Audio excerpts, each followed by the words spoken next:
پارہ ختم ہونے کے بعد 13واں پارہ شروع ہو رہا ہے، لیکن سلسلہ سورہ یوسف کا جاری ہے۔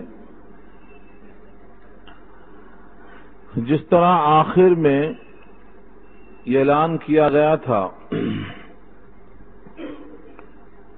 حضرت یوسف جیل خانے سے باہر آنے کے بجائے اپنی براءت کا اعلان چاہتے تھے تاکہ معلوم ہو جائے عزیز مصر کو کہ میں نے کوئی خیانت نہیں کی ہے، اور اللہ خیانت کرنے والوں کے داؤں کو کبھی فلاح یاب نہیں ہونے دیتے۔ گویا حضرت یوسف اپنی براءت چاہتے تھے، اپنا تزکیہ چاہتے تھے، اور لوگوں کے سامنے جو آپ پر تہمت لگائی گئی تھی اس کو دھونا، باعزت ہو کر بری ہونا، تاکہ آئندہ ان کی زبان پر اس قسم کے الفاظ نہ آئیں۔ بظاہر انہوں نے اپنا تزکیہ کہا۔ قرآن کریم کی بعض آیتوں سے یہ بات ہمیں سمجھ میں آتی ہے کہ اپنا تزکیہ، اپنی بڑائی جتانا منع ہے۔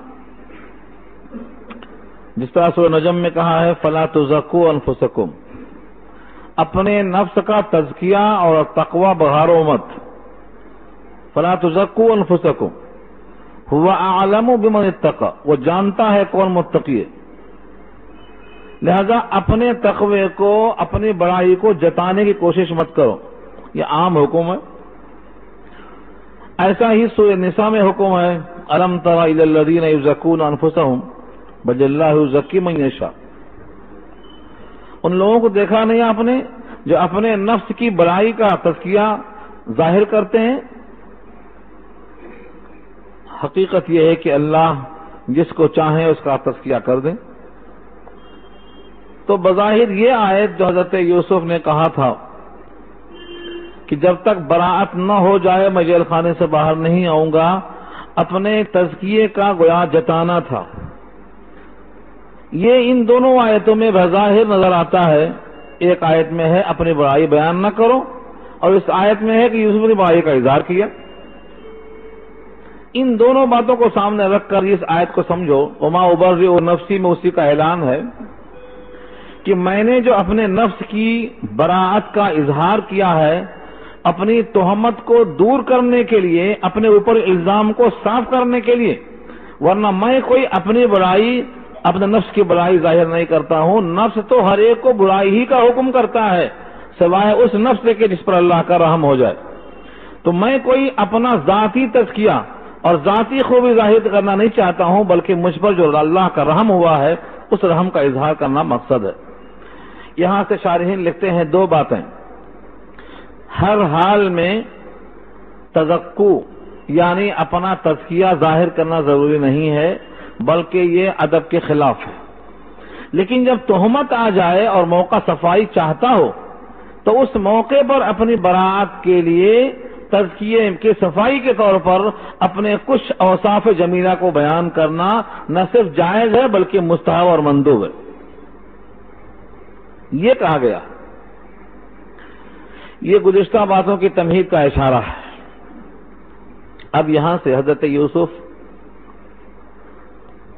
وما ابرئ نفسی میں بہت بڑی بات کہہ رہے ہیں کہ نفس، جس کا ترجمہ ہم کرتے ہیں جی، ہمارا جی چاہتا ہے آج آپ کیا کھائیں گے تو ہمارا جی یہ چاہتا ہے۔ یہ جی کیا ہے؟ اسی کو عربی میں نفس کہا جاتا ہے، جس کو ہم کبھی کبھی چاہت کہتے ہیں، کبھی کبھی خواہش کہتے ہیں۔ قرآن کریم نے جنت کے اندر اس کی تکمیل کا جو لفظ استعمال کیا ہے وما تشتہیہ الانفس، جیوں میں جس چیز کا تقاضا ہوگا، جس کی خواہش ہوگی، وہ سب موجود ہے۔ تو تشتہی جس کا جی اشتہا اور خواہش کرتا، یہ کیا چیز ہے؟ نفس ہے۔ ہم اردو میں اس کو جی چاہنا کہتے ہیں۔ اس نفس کے لیے اللہ تعالی نے قرآن کریم کی کئی آیتوں میں کئی اوصاف بتائے ہیں۔ ہم نے وعدہ کیا تھا کہ اس پر انشاءاللہ گفتگو آئندہ ہفتہ ہوگی، اور وہ ہفتہ آ چکا۔ اس لیے نفس کے بارے میں تھوڑی بات جاننا ضروری ہے، کیونکہ کثرت سے لوگ پوری محنت جسم پر کرتے ہیں، نفس پر محنت کرنے کا رواج ہی نہیں پڑا ابھی تک۔ جسم میں 2 قوتیں ہیں، یہ انسان بہت کم جانتے ہیں۔ آپ کے جسم میں صرف جسم کی خواہش نہیں ہے بلکہ نفس کی بھی خواہش ہے۔ اس جسم میں جس طرح سے آپ کے نفس میں خواہش ابھرتی ہے، ایسے روحانی بھی تقاضے ہوتے ہیں۔ نفس جس کو ہم جی کہتے ہیں، یہ جسم کی طرف سے تقاضا ہوتا ہے، اور اس میں جو روح ہے وہ روح جو ہے وہ اللہ کی طرف سے آئی ہے۔ دنیا سے کوئی شے اس میں لی نہیں گئی ہے، وہ براہ راست اللہ کی طرف سے آئی ہے، اس لیے اس کی غذا بھی اللہ کی طرف سے ہی آتی ہے۔ جسم بنا ہے نطفے سے، یعنی انسانی مادے سے، جس کا نام ہے سلالۃ من طین، مٹی کا خلاصہ، اور یہ مادہ بنا ہے خون سے، اور خون بنتا ہے غذاؤں سے، اور غذائیں بنتی ہیں سب کی سب جو مٹی سے نکلتی ہیں۔ کوئی غذا آپ نے آج تک کھایا ہے جس کا تعلق زمین سے نہ ہو؟ بتائیے۔ آپ نے فروٹس کھائے ہوں، دانے کھائے ہوں، فواکہ کھائے ہوں، گوشت کھائے ہوں، جو چیز آج تک آپ نے کھایا ہے ان تمام کا تعلق کسی نہ کسی طریقے سے زمین سے جا کے پہنچتا ہے۔ زمین کی مٹی کھایا آپ نے، شکل بدل دیا اللہ نے۔ اس لیے ہمارے خواہشوں کی تکمیل اسی زمین سے ہوتی ہے۔ آپ کا جو دل چاہے گا وہ زمین سے فراہم ہو جاتی۔ آپ میٹھا کھائیں گے زمین فراہم کرے گی، فروٹس۔ آپ کو نمکین چاہیے زمین فراہم کرے گی، گوشت کی شکل میں، مچھلی کی شکل میں۔ لیکن اس نفس کے اندر ایک چیز کا نام روح ہے۔ جب بچہ ماں کے پیٹ میں 4 مہینے کا ہو جاتا ہے تو اللہ تعالیٰ اس میں ایک روح ڈالتے ہیں، اور وہ روح زمین سے پیدا نہیں ہوتی، وہ اللہ کا حکم ہے۔ اس لیے اس کی غذا بھی زمین سے پیدا نہیں ہوتی، اس کے لیے اللہ نے غذا بھیجا ہے، اس کا نام قرآن ہے۔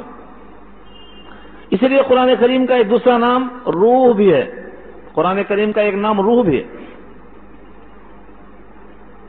25واں پارہ سورہ شورى آیت نمبر 52 میں قرآن کو روح کہا ہے اللہ نے۔ وَكَذَلِكَ أَوْحَيْنَا إِلَيْكَ رُوحًا مِّنْ أَمْرِنَا مَا كُنْتَ تَدْرِي مَا الْكِتَابُ وَلَا الْإِيمَانُ۔ روحًا مِّنْ أَمْرِنَا، ہمارے حکم سے ہم نے روح بھیجا، وہ ہے قرآن۔ اسی لیے جبریل کا نام روح الامین پڑ گیا اسی دن سے۔ سورہ شعراء میں اللہ نے کہا ہے نزل بہ الروح الامین، اس کو لے کر آنے والے روح الامین ہے۔ تو جب تک روحانی کلام نہیں آیا، جبریل کا نام جبریل تھا، لانے والے اس کلام کے جبریل ہیں، مناسبت سے روح الامین پڑ گیا، اور اس کلام کا نام روح پڑ گیا۔ اس کو روحانی غذا کہا جاتا ہے۔ جس کو اپنی روح زندہ رکھنا ہے اس غذا کا استعمال کرنا ضروری ہے۔ اگر کوئی استعمال نہیں کیا تو جیسے فاقہ کر کے لوگ مر جاتے ہیں، ویسے یہ روح بھی فاقہ کی وجہ سے مر جاتی ہے۔ جیسے اس جسم کی قبرستان مٹی کی شکل میں نظر آتی ہے، ایسے اس روح کی قبر انسان کے جسم میں بنائی جاتی ہے۔ سورہ انعام کی آیت دیکھیے، سورہ انعام میں اللہ نے واضح کیا ہے وَلَقَدْ ذَرَأْنَا لِجَهَنَّمَ كَثِيرًا مِّنَ الْجِنِّ وَالْإِنسِ لَهُمْ قُلُوبٌ لَا يَفْقَهُونَ بِهَا۔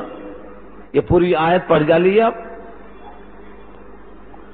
اس آیت میں اللہ نے واضح کیا ہے ہم نے بہت سی مخلوق کو جنوں اور انسانوں میں سے جہنم کے لیے پیدا کیا ہے۔ ان کے دل ہیں مگر سمجھتے نہیں، آنکھ ہیں مگر دیکھتے نہیں، کان ہیں مگر سنتے نہیں، ہاتھ ہیں مگر پکڑتے نہیں، دل ہیں مگر چلتے نہیں۔ یہ تو سراپا چوپائے ہیں، بلکہ ان سے بدتر ہیں۔ یہ پورے کے پورے غافل ہیں۔ یہ غافل، اس آیت میں اللہ نے جن اور انسان کے لیے دل ہونے کے باوجود نہ سمجھنے والا دل کہا، آنکھ ہونے کے باوجود نہ دیکھنے والی آنکھ کہا، کان ہونے کے باوجود نہ سننے والا کان کہا۔ کیا مطلب ہے اس کا؟ یہ چلتا ہے، بولتا ہے، ہنستا ہے، کھیلتا ہے، لیکن اس کی روح مر چکی ہے، اس لیے جو نظر آنا چاہیے حق وہ نظر نہیں آتا، جو دل میں اللہ کی توحید آنا چاہیے وہ سمجھ میں نہیں آتی، اس لیے یہ چوپائے کی طرح ہے۔ اولئک کالانعام بل ہم اضل اولئک هم الغافلون، غافل لوگ ہیں یہ۔ اب یہاں سے ہمیں دو باتیں معلوم ہوئی کہ جسم میں دو چیزیں ہیں، روح اور جسم۔ جسم کی غذا زمین سے اور روح کی غذا جہاں سے روح آئی ہے وہاں سے فراہم ہوتی ہے۔ اگر اس جسم اور روح کے درمیان اعتدال ہے، توازن ہے، تو اس انسان کا جو نفس ہوتا ہے وہ نفس لوامہ بن جاتا ہے، اور اگر جنسی طور پر اپنے نفس کی خواہشیں پوری کرتا رہا، روح کی خواہش پوری نہیں کیا، تو اس کا نفس امارہ بن جاتا ہے۔ اور اگر اس نے محنت کیا، مجاہدہ کیا، اللہ کے اصولوں کے مطابق اپنے نفس کو مارنے کی کوشش کی، تو یہ نفس مطمئنہ بن جاتی ہے۔ گویا جدھر زیادہ غذا پہنچے گی اس کا اثر ہوگا۔ روح کی غذا بڑھ گئی مطمئنہ، جسم کی غذا بڑھ گئی امارہ، دونوں میں اعتدال ہوا تو مطمئنہ۔ اب ان تینوں میں فرق کیا ہے؟ ان تینوں کے فرق کو سمجھاتا ہوں کہ مطمئنہ کیا ہے، امارہ کیا ہے، لوامہ کیا ہے۔ یہ اتنا لطیف سبق ہے، اس کے لیے آپ کی توجہ جتنا زیادہ ہوگی اتنا سمجھ میں آئے گا۔ ہمارا کوشش کرنا کام ہے، اتنا ہی کام آپ کا بھی ہے۔ انسان کے جسم میں جو جی ہے نا، جس کو ہم نفس کہتے ہیں، اس کو امارہ کہا یہاں پر۔ امارہ بنا ہے امر سے، اور امر کہتے ہیں آرڈر، حکم۔ ان الحکم الا للہ امر اللہ تعبدوا الا ایہ، ہمارا حکم دیا اللہ نے اسی کی بندگی ہو، تو امر کے معنی آرڈر اور حکم۔ اور چونکہ یہ نفس مبالغے کے ساتھ ہے تو امارہ بہت حکم دینے والا۔ مؤنث ہے نفس، اس لیے امارتن تے کے ساتھ آیا ہے، ورنہ امار بنتا تھا، جسے قول سے قوال، بہت گانے والا۔ ایسے ہی امارہ بہت زیادہ حکم دینے والا۔ کس چیز کا؟ بالسو، برائی کا۔ جو خالص نفس ہے وہ برائی کا حکم دیتا ہے، اچھائی کا حکم نہیں دے سکتا۔ یہ اسی واسطے کہتے ہیں اگر کوئی اجنبی مرد اجنبی عورت دو بیٹھے ہیں تو تیسرا شیطان ہے، وہ کیا کرتا ہے؟ برائی کی طرف آمادہ کرتا ہے۔ وہ کون سا تیسرا شیطان ہے؟ ان کا اپنا نفس ہے۔ ان کا نفس بھی آمادہ کرتا ہے، ان کا نفس بھی آمادہ کرتا ہے۔ یہ ہے امارہ، برائی کا حکم کرنا۔ نفس ہر ایک کے ساتھ لگا ہوا ہے، ہر ایک کے ساتھ، لیکن اس کے صفات بدلتے رہتے ہیں۔ ایک بار فرمایا نبی صلی اللہ علیہ وسلم نے، قرطبی اور مظہری دونوں کی روایت ہے اسی آیت کے حوالے سے، ایک ایسا تمہارا دوست ہے، تمہارا اس کے بارے میں کیا خیال ہے؟ اگر تم اسے کھلا پلا کر خوش رکھو تو تم کو گڑھے میں دھکیل دے، اور اگر تم اس کو فاقے میں رکھو، بھوک میں رکھو، پریشانی میں رکھو، تب تم کو راحت پہنچائے۔ وہ تمہارے دوست کے بارے میں تمہارا خیال کیا ہے؟ صحابہ نے کہا یہ دوست بہت ہی کمینہ دوست ہے، بڑا برا دوست ہے۔ کہا یہ کوئی اور نہیں ہے، تمہارا اپنا نفس ہے۔ تم اسے کھلاؤ پلاؤ، اس کی ہر خواہش پوری کرو، یہ جو چاہے دیتے چلے جاؤ، تو تم کو جہنم میں لے جا کر پہنچائے گا۔ اور اگر اس کو تم فاقے سے رکھو، گلا ایسا گھونٹتے رہو، تب جا کر تمہیں کامیابی کی طرف پہنچنے دے گا۔ فرمایا کوئی اور دوست نہیں ہے، تمہارا اپنا جی ہے۔ یہ قرطبی کی روایت ہے۔ اس کے ساتھ ایک اور حدیث سنا دوں تو بات اور واضح ہو جائے گی۔ جہنم کو اللہ نے پیدا کیا، فرشتوں سے کہا دیکھ کر آؤ، فرشتوں نے کہا اتنی گندی جہنم ہے، کون جائے گا اس کی طرف؟ اور جنت بنایا، کہا اب دیکھ کے آؤ، جنت کو کہا بڑی اچھی ہے، سب جائیں گے اسی کی طرف۔ اللہ نے دونوں کی طرف باڑ لگا دیا، قناعتیں لگا دی، کہا اب دیکھ کے آؤ، کہا اب تو جہنم میں سب چلے جائیں گے اور جنت میں کوئی بھی نہیں پہنچے گا۔ کون سی باڑ ہے؟ یہ نفس کی خواہشات کو جہنم کے اطراف لگا دیا، جو خواہش پوری کرے گا جہنم میں، اور جو خواہش کے خلاف چلے گا وہ جنت میں۔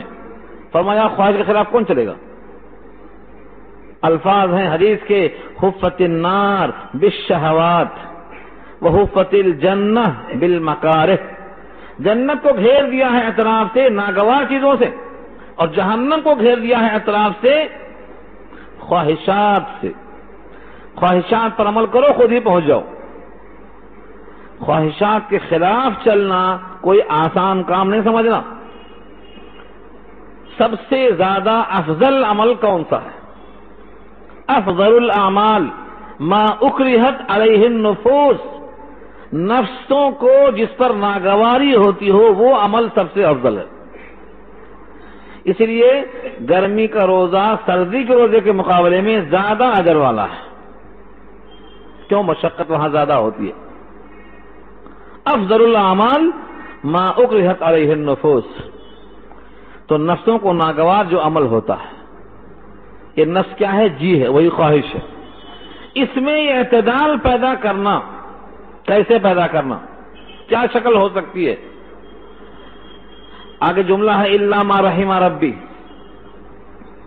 اگر نفس ہے امارہ جو برائیوں کا حکم کرتا ہے، جب اس پر رب کا رحم ہو جاتا ہے اور بندہ اللہ کی طرف متوجہ ہو جاتا ہے، تو یہ نفس امارہ جا کر لوامہ بن جاتا ہے، یعنی اب ملامت کرتا ہے برائی کرنے پر۔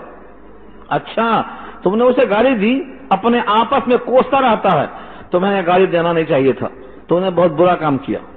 اندر سے ایک آواز اٹھتی ہے کہ تم نے یہ بڑی غلط حرکت کی، تم نے ان کو ایسا کہا۔ یہ اندر سے جو آواز اٹھتی ہے یہ لوامہ ہے، ملامت کرتا ہے آپ کو۔ آدمی کر جاتا ہے عمل جوش میں، بعد میں جب ہوش آتا ہے تو اندر سے ایک آواز اٹھتی ہے کہ تم نے یہ غلط کیا۔ یہ نفس لوامہ ہے۔ اور جب اس پر مجاہدہ کرتا ہے، محنت کرتا ہے، سچوں کے ساتھ رہتا ہے، اچھے ماحول میں رہتا ہے، تو وہ جا کر مطمئنہ بن جاتا ہے، وہ شریعت کے ہر حکم پر مطمئن ہوتا ہے، اسے کوئی آبجیکشن نہیں ہوتا۔ سردی میں اٹھ کر وضو کرنا ہے، کچھ مشکل نہیں ہوتا۔ دن نکلنے سے پہلے نہا کر فجر پڑھنا ہے، اسے کوئی غم نہیں ہوتا۔ چل کر تیز ہواؤں میں ٹھنڈک میں سفر کر جانا ہے، اسے ایک دھن ہوتی ہے کہ اس کا نفس اس عمل پر مطمئن کر دیتا ہے، اسے کوئی اشکال نہیں ہوتا۔ روزہ رکھنا ہے، مشقت جھیل کر روزہ رہتا ہے، گردے کی دینی کاموں پر اس کا نفس اتنا مطمئن ہو جاتا ہے کہ اسے کوئی آبجیکشن نہیں ہوتا۔ یہ نفس مطمئنہ ہے۔ اب تینوں کو قرآن سے سنو۔ یہاں نفس امارہ ہے، یہ نفس امارہ جب نیکیوں کی طرف مائل ہوتا ہے کہ اللہ کا اس پر رحم ہو جاتا ہے، اللہ تعالیٰ اس کے گناہوں کی مغفرت فرما دیتے ہیں، اور یہ نفس لوامہ ہو جاتا ہے۔ سورہ قیامہ پارہ 29 میں اللہ نے کہا لا اقسم بیوم القیامہ ولا اقسم بالنفس اللوامہ، قیامت کے دن کی قسم کھاتا ہوں اور نفس لوامہ کی قسم کھاتا ہوں۔ نفس لوامہ وہ ہے جو تمہیں برائیوں پر بہت زیادہ ملامت کرتا ہے۔ اس کے بعد جب بندہ مجاہدہ کرتے کرتے، اچھی صحبت میں رہتے رہتے شریعت کے ہر حکم پر مطمئن ہو جاتا، جیسے نماز اوروں کے لیے بڑی بھاری چیز ہے، بڑا گران لگتی ہے، لیکن خاشع ہے، دل میں خشوع ہے تو مشکل نہیں ہوتی۔ وَإِنَّهَا لَكَبِيرَةٌ إِلَّا عَلَى الْخَاشِعِينَ۔ یہ جو نماز گراں ہے اور اس پر گراں نہیں ہے تو کیوں مطمئن ہے یہ؟ کیونکہ اس کو نفس مطمئنہ حاصل ہو گیا ہے۔ ایسوں کے واسطے اللہ فرماتے ہیں یا ایتھا النفس المطمئنہ، اے وہ جان جو مطمئن ہے اللہ کے احکامات پر اور شریعت کے چلنے پر، کوئی اشکال نہیں. ارجعی الی ربک، لوٹ اپنے رب کی طرف، راضیۃ مرضیہ، تو اس سے راضی ہے، وہ تجھ سے راضی ہے. فادخلی فی عبادی، داخل ہو میرے بندوں میں، وادخلی جنتی، اور داخل ہو میرے جنت میں، میرے گھر میں آ جا.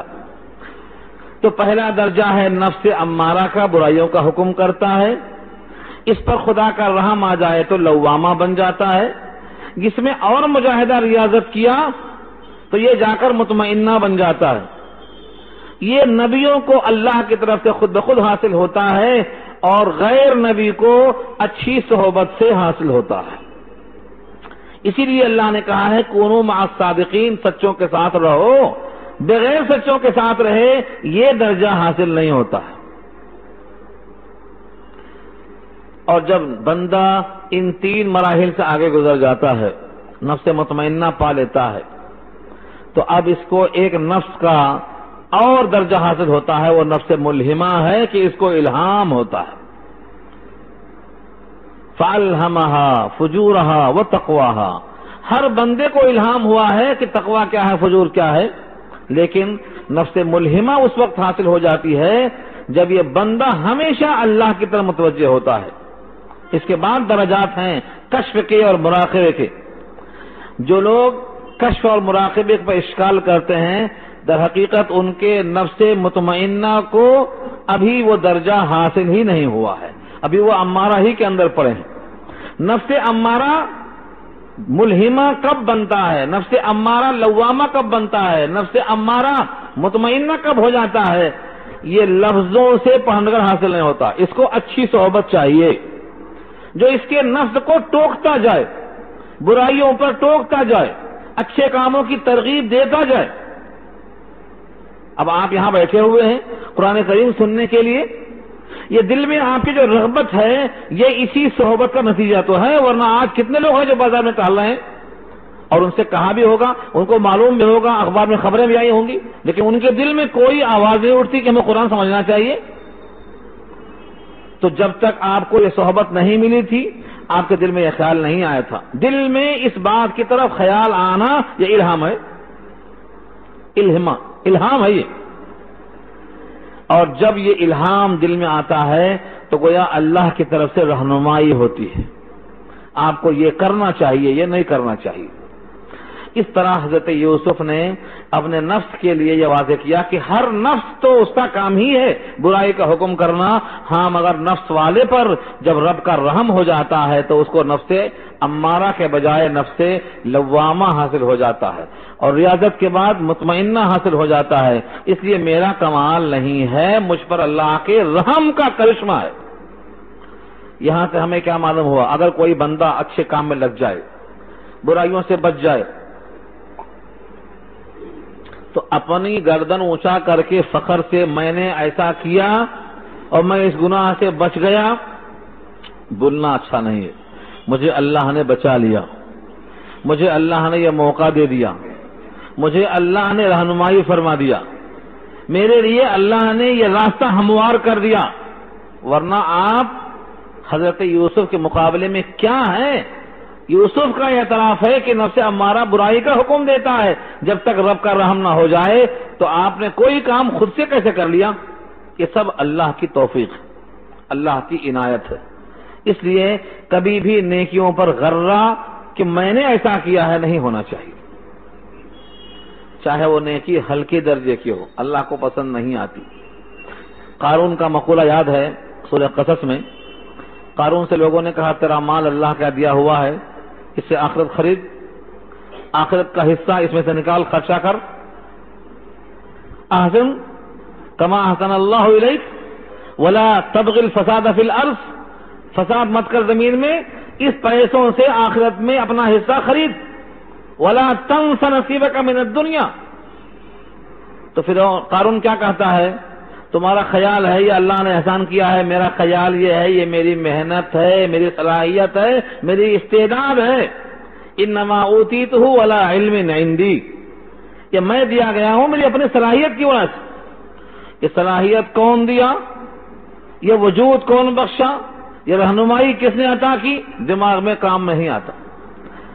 تو یہ غرور انسان کو لے ڈوبتا ہے. تو حضرت یوسف کے اس جملے میں ہمارے واسطے کیا سبق ملتا ہے؟ پہلا سبق یہ کہ نفس ہر ایک کو ہے. نمبر 2، اس نفس کو اچھی طرح سمجھ لو کہ یہ شیطان ہے، کم نہیں ہے اس سے. جس طرح شیطان برائی کا حکم دیتا ہے، یہ نفس امارہ بھی برائی ہی کا حکم دیتا ہے. ہاں، برائی کا حکم دیتا ہے. کتنے لوگ ہیں جن کی عادتیں پختہ ہو گئی ہیں اور وہ جانتے ہیں کہ یہ عمل غلط ہے، سنت کے خلاف ہے، اللہ کے خلاف ہے، رسول اللہ کے خلاف ہے، ہمارے لیے مضر ہے، لیکن وہ نفس ہر اس وقت جب ضرورت پڑتی ہے پن لگاتا رہتا ہے یہاں تک کہ وہ عمل جاری ہے. 100 عمل کرنا آسان ہے ایک گناہ چھوڑنے کے مقابلے میں، کیونکہ وہ ایک گناہ چھوڑنے کا جب وقت آتا ہے تو یہ نفس امارہ آگے بڑھ کر پھر کہتا پھر چل. تو 100 عمل کرنا آسان ہے، ایک برائی چھوڑنا مشکل ہے. تو نفس امارہ کیا کرتا ہے؟ برائی کا حکم دیتا ہے. وہ حدیث میں نے آپ کو سنایا کہ نفس امارہ تمہارا وہ دوست ہے، تمہارے ساتھ ساتھ رہتا ہے، لیکن تم اسے کھلا پلا کر خوش کرو گے تو تم کو جہنم میں لے جائے گا، اور اس کو اگر تم سختیوں میں رکھو گے، تنگیوں میں رکھو گے، اس کی بات نہ مانو گے تو تم کو راحت کے مقام تک پہنچائے گا. ان ربی غفور الرحیم، بے شک میرا رب غفور الرحیم ہے.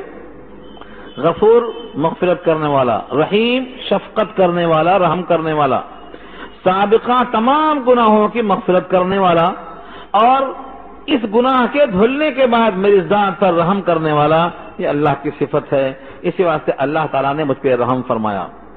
دیکھو بڑا، کہاں قید خانے میں تھا، کہاں کنویں میں قید کیا گیا تھا، غلام بنا کر بیچ دیا گیا تھا، ایک گھر میں محبوس کر دیا گیا تھا، لیکن اب اللہ تعالیٰ نے ان تمام بندشوں کو توڑ کر مجھ پہ رحم فرما دیا، اور اب میں جیل خانے سے باہر آ گیا، اور براعت کے ساتھ باعزت بری، جس کو بولتے ہیں آپ باعزت بری، یعنی سارے شہر میں چرچا یہ ہے کہ یوسف بے قصور ہیں اور انہی پر تہمت تھوپی گئی تھی. اس شان سے باہر آئے، اس لیے کہا ہے ان ربی غفور الرحیم، میرا رب غفور الرحیم ہے. وقال الملک اتونی به استخلصه لنفسی، اور بادشاہ نے کہا اس کو میرے پاس لاؤ. بادشاہ نے حکم دیا اتونی به، اس کو یعنی یوسف کو میرے پاس لاؤ. کیا کرنے کے لیے؟ استخلصه لنفسی، میں اس کو اپنی ذات کے لیے خالص کرنا چاہتا ہوں. وزیر خاص، یہ پرائیویٹ سیکرٹری وہیں سے نکلا، یہ بالکل میرے لیے. میں اپنے کاموں کا مشورہ کروں گا، مجھے کیا کرنا چاہیے کیا نہیں کرنا چاہیے، میری ذات کی رہنمائی کے لیے میں اپنا قائد بنا کر رکھوں گا. استخلصہ، استخلاص کے معنی کسی کو اپنے لیے چن کر رکھ لینا. استخلصہ لنفسی، ان کو میں خاص اپنے کام کے لیے رکھوں گا. فلما کلمہ، جب ان سے یوسف نے کلام کیا، یا کلمہ کا فاعل بادشاہ ہے، جب بادشاہ نے یوسف سے ہم کلام ہوا. کلمہ، کلام کیا، کس نے؟ بادشاہ نے. ہو، ان سے یعنی یوسف سے بات چیت ہوئی. یہاں بات چیت کا ذکر نہیں کہ کیا بات چیت ہوئی، لیکن قرطبی نے بہت تفصیل سے لکھا ہے. امام قرطبی نے، تفسیر مظہری نے اور مفسرین نے لکھا ہے کہ گفتگو کیا کیا ہوئی. بادشاہ نے یوسف کو بلایا. روایتوں میں ہے کہ یوسف جب قید خانے سے باہر نکلے تو انہوں نے غسل کیا اور اچھا لباس زیب تن کیا، اور خود یوسف کا جمال آدھی دنیا کے حسن کے برابر تنہا ہے. اتنا حسین اور جمیل اور اتنا فصیح اور بلیغ ہم کلام ہونے والا ہے. اور جب یہ پہنچتے ہیں بادشاہ کے سامنے تو عربی میں السلام علیکم کہتے ہیں، اور عبرانی زبان میں ہم کلام ہوتے ہیں. یوسف کو کئی زبانیں آتی تھیں اور بادشاہ کو بھی بہت سی زبانیں آتی تھیں، لیکن 2 زبانیں یوسف کو اس سے زیادہ آتی تھیں، وہ عربی اور عبرانی ہے. بادشاہ حیران ہو گیا ان کے عربی سلام پر اور عبرانی کلام پر اور ان کے وجاہت پر، ان کے طرز کلام پر اور ان کے حسن ادا پر اور ان کے بارونق چہرے کے جلال اور جمال سے متاثر ہو کر کہہ رہا ہے کہ وہ یوسف وہ خواب کی تعبیر پھر سے ظاہر کرو، ہم تم سے وہ خواب کی تعبیر براہ راست سننا چاہتے ہیں۔ حضرت یوسف نے وہی خواب جو پیچھے گزر چکا ہے، 7 موٹی گائے، 7 دبلی گائے، 7 خشک بالیں، 7 ہری بالیں، تفصیل سے فرمایا کہ دیکھو اس کائنات پر تمہارے حدود سلطنت میں 7 سال تک بہترین بارش ہوگی، خوشحالی رہے گی۔ لوگوں سے کہو کہ یہ غلے کو خوب جم کر محنت کر کے اگائیں اور پورا خرچ نہ کریں، اس کا 5واں حصہ یعنی خمس اٹھا کر رکھتے جائیں بالیوں کے ساتھ۔ 7 سال میں ہر سال 5واں حصہ جمع کرتے رہیں گے، پھر سال سال قحط کا آئے گا، ان قحط کے زمانوں میں یہ جو رکھا ہوا ہے 5واں حصہ اس میں سے نکال کے کھائیں اور اتنا چھوڑتے جائیں کہ غلہ بیج کے لیے کم نہ پڑنے پائے جب پیدائش اور کاشت کا دن آئے۔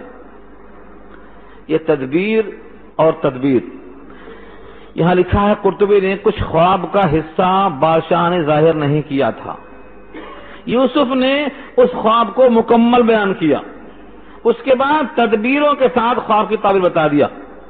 بادشاہ نے کہا تعبیر بتانے والے تو بہت ہو سکتے ہیں، مل جائیں، مجھے اس سے زیادہ حیرت اس پر ہے کہ جو خواب میں نے کسی سے ذکر نہیں کیا تھا، خواب کا وہ حصہ بھی آپ کو کیسے معلوم ہوا؟ یہ معجزہ ہے۔ خواب کا وہ حصہ ظاہر کیا، تدبیر بتائی اور کہا کہ اتنے زیادہ لوگوں کو بھوک مری سے بچانے کے لیے بہتر یہ ہے کہ صحیح طریقے سے اس کا انتظام کیا جائے تاکہ خدا کی مخلوق بھوکوں نہ مرنے پائے۔ اس پر امانت دار آدمی کو فائز کرو جو حفاظت کرتا ہو ایک ایک دانے کی، فضول خرچی سے بچتا ہو۔ بادشاہ نے پوچھا کہ بھلا ایسا آدمی کون شخص ہے، یہ خدمت کون دے سکتا ہے؟ یوسف نے دیکھ لیا کہ پورے کے پورے دربار میں لوگ اس کے اہل نہیں ہیں کیونکہ یہ پورے کے پورے کافر ہیں اور ان کو خدا کی مخلوق پر ترس نہیں آئے گا، خود کھائیں گے، خود عیش کریں گے۔ یوسف نے کہا ٹھیک ہے، یہ خزانہ میرے حوالے کرو، میں اس کی نگہبانی کروں گا، میں امانت دار بھی ہوں، میں محافظ بھی ہوں۔ یہاں اور بھی بہت سی چیزیں لکھا ہے شارحین نے یوسف علیہ السلام کے بارے میں کہ اس گفتگو سے جو بادشاہ متاثر ہوتا چلا گیا، چاہتا تھا کہ ابھی ان کے حوالے کر دے، ابھی ان کے حوالے کر دے، لیکن 1 سال تک ان کو وزیر خزانہ بنا کے رکھا اور 1 سال پورا دیکھنے کے بعد سلطنت پوری حوالے کر دیا اور کہا میں صرف برائے نام تمہارے ساتھ ہوں، تم ہی اس کی ذمہ داری سنبھال لو۔ اس طرح اللہ نے زمین میں تمکن بخشا، اقتدار سونپ دیا۔ لکھا ہے جب بادشاہ کے پاس پہنچے ہیں، سلام و کلام ہوا، گفتگو ہوئی، تو اللہ تعالی سے انہوں نے دعا کی، حسبی ربی فی دنیایا، میرا رب مجھ کو کافی ہے میرے دنیا کے بارے میں، میرا رب مجھ کو کافی ہے تمام انسانوں کے مقابلے میں، اور اللہ کی پناہ میرے واسطے کافی ہے، عز جارہ وجل ثناؤہ ولا الہ غیرہ، اللہ تعالی کی پناہ کافی ہے، اس کی ذات بہت بلند ہے، اس کے سوا کوئی معبود نہیں ہے، وہی میرے واسطے کافی ہے تمام مخلوق کے مقابلے میں۔ حضرت یوسف کا یہ دعائیہ جملہ اتنا مقبول ہوا کہ سب کی عداوتیں، سب کی طرف سے حسد ایک لخت اللہ نے دور کر دیا اور تخت پر یہ فائز ہو گئے۔ یہاں سے دیکھیے جملہ، فلما کلمہ، جب ان سے بادشاہ نے کلام کیا، قال تو کہا انک الیوم لدینا مکین امین، بے شک تو آج ہمارے پاس مکین ہے۔ مکین کس کو بولتے ہیں؟ مکین، مکان والے کو مکین کہتے ہیں، جہاں ٹھہرا جائے، جہاں رہا جائے اس کو مکین کہتے ہیں۔ تمکن، اقتدار ملنا، مکین رہنے والے کو بولتے ہیں، جس مکان میں کوئی رہے اس کو مکین کہیں گے، اور مکان تو آپ جانتے ہی ہیں۔ تو مکین کے معنی تم میرے پاس اب ٹکاؤ اور جماؤ، یعنی قوت کے ساتھ میرے پاس تمہارا ٹھکانہ مقرر ہو گیا ہے۔ اور ساتھ میں کیا ہے؟ امین۔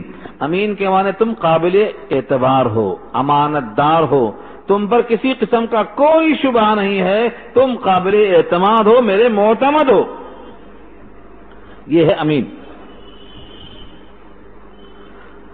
حضرت یوسف نے دیکھ لیا کہ اب بادشاہ نے مجھ پر پورا اعتماد کیا ہے، پورا بھروسہ کیا ہے، مجھے تمکن بخشا ہے۔ اب بادشاہ کو ایسی تدبیر بتانا چاہیے جس سے بادشاہت کا پورا حق ادا ہو جائے، اور بادشاہ کا مجھ پر اعتماد کرنا تقاضا کرتا ہے کہ میں اس کو صحیح رہنمائی کروں، دنیا میں بھی اور آخرت میں بھی۔ چنانچہ یوسف نے اس کو دن رات اللہ کی تعریف سمجھائی، توحید پیش کیا، شرک کی برائیاں ظاہر کی، اللہ کے صفات اعلیٰ کو بتایا، زمین سے غلہ اگانے والا کون، تمہیں بادشاہ بنانے والا کون، مجھ کو کنویں سے نکال کر قید خانے میں ڈال کر وہاں سے تخت شاہی پر لانے والا کون، اس طرح سمجھا کر دن رات ان کو اتنا سیقل کر دیا، مفسرین لکھتے ہیں کہ وہ بادشاہ اسلام میں داخل ہو گیا۔ یہاں سے دوسری بات معلوم ہوئی کہ صحیح دوستی کا تقاضا یہ ہے کہ تم پر جو اعتماد کرے تم اس کو صحیح چیز دکھانے کی کوشش کرو، اور ایمان سے زیادہ صحیح چیز اور کیا ہو سکتی ہے؟ اس ایمان کے بغیر اگر اسے سب کچھ مل جائے تو 50 سال کے لیے ہوگا، اور ایمان کے ساتھ ملے گا تو ہمیشہ کے واسطے ہوگا۔ آج کل لوگ کاروبار کرتے ہیں، دوستیاں کرتے ہیں، لیکن ان کو 50 سال کی تدبیریں بتاتے ہیں، دائمی جہنم سے بچنے والا ایمان ظاہر نہیں کرتے ہیں۔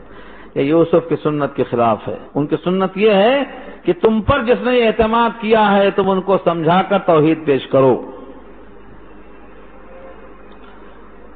قال اجعلنی علی خزائن الارض، کہا حضرت یوسف نے مجھے رکھو، اجعلنی مجھے بنا کر رکھو، علی خزائن الارض زمین کے خزانے پر، یعنی مجھے مأمور کر دو خزانے کی نگرانی پر، وزیر خزانہ بنا دو۔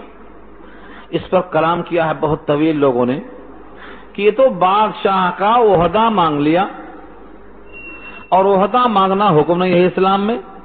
تو دو جواب ہیں، اسلام میں عہدہ مانگنا منع ہے، اس کی کئی وجوہات ہیں۔ اسلام سے پہلے عہدہ ماننا منع تھا یا نہیں تھا، کوئی وضاحت موجود نہیں ہے۔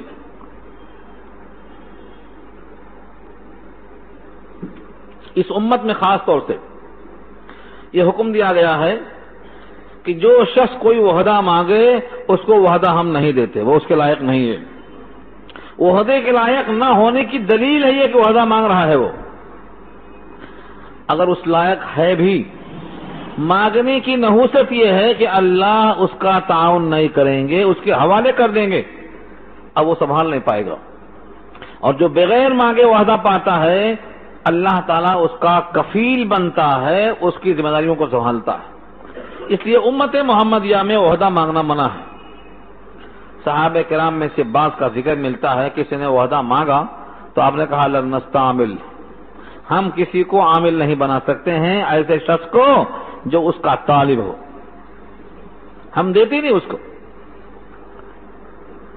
لیکن حضرت یوسف نے مانگا۔ دو اشکال ہوتا ہے کہ ایک تو بادشاہ اس وقت تک کافر تھا، اور کافروں کی حکومت میں وزارت پر بیٹھنا یہ کافر کا تعاون کرنا ہے، اور ظاہر یہ ہے کہ کافر کے ساتھ تعاون کرنے میں کبھی کبھی ایسی بات پیش آئے گی جو اسلام کے خلاف ہوگی۔ جوابات کئی دیے ہیں لیکن سب جوابات سنانا مشکل ہے، کچھ باتیں جو موٹی ہیں اس میں سے عرض کر دیتا ہوں۔ نمبر ایک، بادشاہ نے پہلے ہی وعدہ کر لیا کہ تم میرے پاس مکین ہو، امین ہو، تم کو میرے پاس ایک قسم کا اقتدار حاصل ہے اور تم پر مجھے اعتماد حاصل ہے۔ اس سے معلوم ہوا کوئی بادشاہ ایسا حکم نہیں دے گا جو یوسف کے لیے شریعت کے خلاف پیش آئے، تبھی انہوں نے قبول کیا۔ نمبر دو، اگر وزیر خزانہ کسی کو بنا دیا جائے اور اس کو کسی مخلوق کا خیال نہ رہے، تو لوگ بھوکے مر جائیں گے، مخلوق خدا پریشان ہو جائے گی۔ تو لوگوں کے نااہلی کو دیکھ کر انہوں نے خود کو اس کام کے لیے پیش کر دیا۔ چنانچہ لکھا ہے شارحین نے کہ اس قحط سالی کے زمانے میں یہ آدھا پیٹ کھانا کھاتے تھے، اور حکم دیا باورچیوں کو شاہی باورچی خانے میں صرف ایک وقت کھانا پکے گا دوپہر میں۔ لوگوں نے کہا آپ کے پاس شاہی خزانہ ہے، غلے بھرے ہیں گودام میں؟ خود آگے بڑھ کر کام قبول کرنا سنت ہے حضرت یوسف کی۔ انہوں نے اسی چیز کو دیکھا کہ اگر ہم آگے نہ بڑھیں گے تو لوگ قحط سالی کے زمانے میں بھوکے مر جائیں گے۔ قال جعلنی علی خزائن الارض، کہا مجھ کو بنا دو خزانے، زمین کے خزانے پر مامور۔ انی حفیظ علیم، بے شک میں جاننے والا ہوں اور حفاظت کرنے والا ہوں۔ انی، بے شک میں، حفیظ، حفیظ کہتے ہیں حفاظت کرنے والا، یعنی خوب حفاظت کروں گا، ایک ایک دانے کا تحفظ کروں گا۔ علیم، میں واقف کار ہوں کہ اس کو کیسے انتظام سے رکھا جائے اور کیسے مستحق تک پہنچایا جائے اور کتنا پہنچایا جائے۔ یوسف نے بادشاہ سے یہ بھی کہا کہ اس 7 سالہ زمانے میں خوشحالی کے جو غلہ جمع کر کے رکھو گے، قحط کے زمانے میں دوسرے ملک سے لوگ آئیں گے، تو اگر آپ سستا غلہ کم سے کم قیمت پر بھی دیں گے تو ان پر احسان ہوگا، انہیں کم قیمت میں غلہ ملے گا، ان کی بھوک کی پیاس بجھے گی، اور آپ کا خزانہ بھی کم کم کے ذریعے بھی بھر جائے گا۔ قطرہ قطرہ دریا شود، آپ کا خزانہ بھر جائے گا، ان پر احسان ہوگا، انہیں غلہ سستا ملے گا۔ ان تمام فوائد کے لیے میں واقف کار ہوں، میں جانتا ہوں۔ بادشاہ بہت خوش ہوا کہ اتنا اونچا کام دوسرا کون کر سکتا ہے، تم ہی کرو یہ کام۔ وَكَذَلِكَ مَكَّنَّا لِيُوسُفَ، اس طرح ہم نے یوسف کے لیے زمین میں تمکن بخشا، بالارض، اقتدار دیا زمین میں۔ اب تخت شاہی پر وزیر خزانہ ہے یہ، اور بادشاہ کے قابل اعتماد رفیق ہے یہ۔ آپ کی بات کو بادشاہ ٹالتا نہیں، کیونکہ مدبر ہیں آپ، تدبیر کے ساتھ بتاتے ہیں یہ کام کرو اس لیے کہ اس میں یہ فائدہ ہے، اس میں یہ نقصان ہے۔ اس طرح یوسف کا مصر میں تمکن حاصل ہو گیا۔ آگے فرمایا یتبوأ منہا حیث یشاء، یتبوأ، ٹھکانہ پکڑتے وہ اس ملک مصر میں، حیث یشاء، جہاں چاہیں۔ پورا ملک مصر ان کے قدموں کے نیچے آ گیا، وہ جہاں چاہیں رات گزاریں، جہاں چاہیں دن گزاریں، جہاں چاہیں آئیں، جہاں چاہیں جائیں، کوئی روک ٹوک نہیں کرنی۔ نصیب برحمتنا من نشاء، ہم پہنچاتے ہیں ہماری رحمت و عنایت سے جس کو چاہیں۔ ہم نے اس بندے کو چاہا، اس بندے پر ہم نے پہنچایا۔ ہم جس پر چاہتے ہیں ایسا فضل پہنچا سکتے ہیں۔ وَلَا نُضِيعُ أَجْرَ الْمُحْسِنِينَ، اور ہم ضائع نہیں کرتے ہیں محسنین کے اجر کو۔ کسی کے اجر کو نہیں فرمایا، کسی کے اجر کو ضائع نہیں کرتے، نہیں، محسنین کے اجر کو ضائع نہیں کرتے۔ کیا مطلب ہوا؟ اجر کو محفوظ کرنے کے لیے بندے کا محسن ہونا ضروری ہے۔ آپ کا اجر محفوظ رہے اس کے لیے آپ میں بھی احسان، خلوص چاہیے، ورنہ آپ کا اجر اڑ جائے گا۔ چنانچہ قرآن کریم میں صحابہ کرام کی اتباع کرنے والوں کے لیے کہا گیا ہے والسابقون الاولون من المہاجرین والانصار والذین اتبعوہم باحسان، جنہوں نے ان کی اتباع کی احسان کے ساتھ، یعنی خلوص دل سے۔ تو صحابہ کے فالوورز، تابعی، ان کی شرط لگایا اللہ نے، اتبعوہم باحسان، احسان کے ساتھ، یعنی خلوص دل کے ساتھ ان کی پیروی کی ہے، تب ان کا اجر ہم باقی رکھتے ہیں۔ رضی اللہ عنہم ورضوا۔ تو کوئی بندہ اپنے اجر کو محفوظ کرنا چاہتا ہے تو کیا کرے؟ احسان تک پہنچے۔ احسان کیا ہے؟ تم اللہ کی بندگی کرو، تم اللہ کو دیکھ رہے ہو یہ سمجھ کر۔ ایسا نہیں تو کم سے کم اتنا خیال ضرور ہو کہ تمہیں اللہ دیکھ رہا ہے، اس کیفیت کے ساتھ عمل کرو گے، یہ درجہ احسان ہے۔ غفلت کے ساتھ کیا ہوا عمل قابل اعتبار نہیں ہے۔ جو عمل غفلت سے کیا جائے اس کا کوئی اعتبار نہیں ہے، بلکہ نیت ہی پر اس کا دار و مدار ہے، موقوف ہے وہ۔ اللہ نے واضح کر دیا کہ ہم محسن کے اجر کو ضائع نہیں کرتے۔ دنیا میں جو اجر ملا یوسف کو یہ تو ملا ہی، اس کی وجہ سے آخرت کا اجر ضائع نہیں ہوگا۔ لوگ سمجھتے ہیں یہاں مل گئی تو وہاں نہیں ملے گی، یہ غلط ہے۔ اللہ نے یہاں واضح کر دیا وَلَأَجْرُ الْآخِرَةِ خَيْرٌ، آخرت کا اجر بہتر ہے۔ دیکھو یوسف کا اجر ہم نے ضائع نہیں کیا، اپنی رحمت سے تخت شاہی تک پہنچا دیا۔ اس تخت شاہی پر پہنچنے سے آخرت کی نعمتوں سے محروم نہیں ہوں گے، بلکہ وہاں بھی ان کے لیے اجر بہتر ہے۔ اس سے معلوم یہ ہوا کہ یہ دماغی فطور ہے کہ یہاں مل گیا تو وہاں نہیں ملے گا، یہاں بھی ملے گا وہاں بھی ملے گا۔ ربنا آتنا فی الدنیا حسنہ وفی الآخرۃ حسنہ، دونوں میں خدا نے مانگنے کا حکم دیا۔ اگر یہاں ملنے سے وہاں نہ ملتا تو اللہ حکم ہرگز دیتے نہیں۔ ہاں یہاں ملنے سے وہاں نہیں ملے گا، وہ لوگ ہیں جو اپنے سارے عمل کا پورا بدلہ دنیا ہی میں چاہتے، ان کے سامنے آخرت نہیں ہے۔ ان کے لیے کہا گیا ہے من کان یرید حرث الدنیا نؤتی منھا وما لہ فی الآخرۃ من نصیب، جو دنیا چاہتے ہیں ہم دنیا دیں گے، وہاں کوئی حصہ نہیں ملے گا۔ تو معلوم یہ ہوا ہر عمل کا بدلہ اگر درجہ احسان پر بندہ ہے تو یہاں بھی ملے گا اور وہاں بھی ملے گا۔ وَلَأَجْرُ الْآخِرَةِ أَكْبَرُ وَلَأَجْرُ الْآخِرَةِ خَيْرٌ، اور آخرت کا اجر بہتر ہے دنیا کے اجر کے مقابلے میں۔ یوسف کی بادشاہت بہتر ہے، لیکن جو وہاں ملے گا اس بادشاہت سے بھی بہتر ہوگا۔ لیکن دو شرطیں ہیں، لِلَّذِينَ آمَنُوا وَكَانُوا يَتَّقُونَ، ان کے لیے جو مومن ہیں اور جو تقوی اختیار کرتے ہیں۔ گویا دو شرطوں پر آخرت کا اجر موقوف ہے، نمبر 1 ایمان، نمبر 2 تقوی۔ اگر تقوی اور ایمان دونوں چیزیں ہیں تو آخرت کا اجر یقینی ہے، اور ایمان اور تقوی میں کمی ہے اور ایمان اور تقوی حاصل نہیں ہے تو پھر یہ اللہ کی طرف سے وعدہ نہیں ہے، وعدہ صرف اس وقت ہے جو آدمی مومن ہو۔ ہاں ایمان ایک ذرہ کے برابر بھی ہے، ذرہ کے برابر، رائی کے دانے کے برابر، تب بھی اس ایمان کے وجہ سے اس کو اجر ملے گا، لیکن یہ ایمان بچا کر لے کر جانا وہاں تک ضروری ہے۔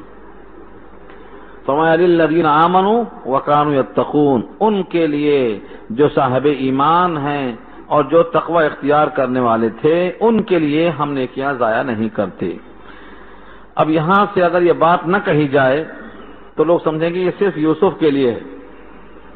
اللہ فرماتے ہیں ہم یوسف کو رحمت پہنچائے، اجر ضائع نہیں کرتے کسی محسن کا۔ مطلب اگر تم میں سے کوئی درجہ احسان تک پہنچتا ہے تو ہم اس کا اجر بھی ضائع نہیں کریں گے۔ تم میں سے اگر کوئی ایمان اور تقوی اختیار کر لیتا ہے تو اس کے لیے بھی آخرت کا اجر بہتر ہے۔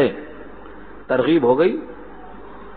کوئی بندہ بھی ہو، کوئی بندہ اپنے ذات میں چھوٹا بڑا بندہ نہیں بنتا۔ نبوت بھی اللہ کی عطا ہے، ایمان بھی اللہ کی عطا ہے، تقوی بھی اللہ کی عطا ہے۔